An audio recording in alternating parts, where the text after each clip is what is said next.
আসসালামু আলাইকুম। আমি একজন গার্মেন্টস শ্রমিক।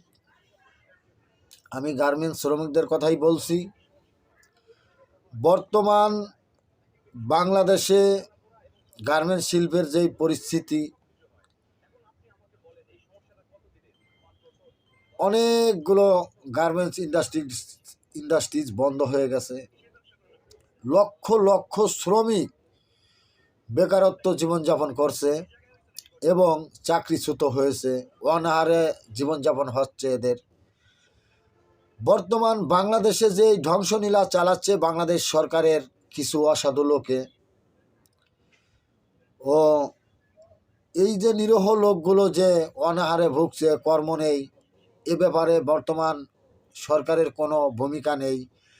শিল্প ইন্ডাস্ট্রিজ ধস নেমেছে, বন্ধ হয়ে গেছে।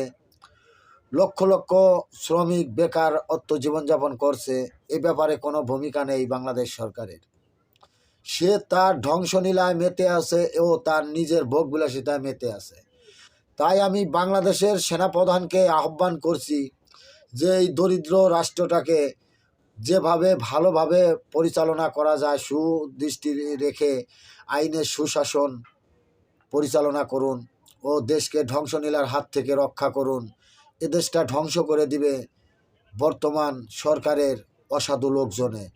তাই আমি সেনাপ্রধানকে বলছি, আপনি এ দেশেরই সেনাপ্রধান, বাংলারই সেনাপ্রধান, আপনি দেশটাকে এখনও সময় আছে, এই দেশটিকে রক্ষা করুন। আমি একজন গার্মেন্টস শ্রমিক হয়ে বলছি, আমাদের খুব কষ্টে জীবনযাপন করতে হইতেছে। বর্তমান গার্মেন্টসে কোনো কাজ নেই। লক্ষ লক্ষ শ্রমিক বেকারত্ব জীবনযাপন করছে। এদের মুখে চারটে ডাইল ভাত দুবেলা হাত জুটছে না। কি হচ্ছে এদের পরিবারের, আপনারা কি একটু ভেবেছেন? ধন্যবাদ বাংলাদেশের সেনাপ্রধানকে।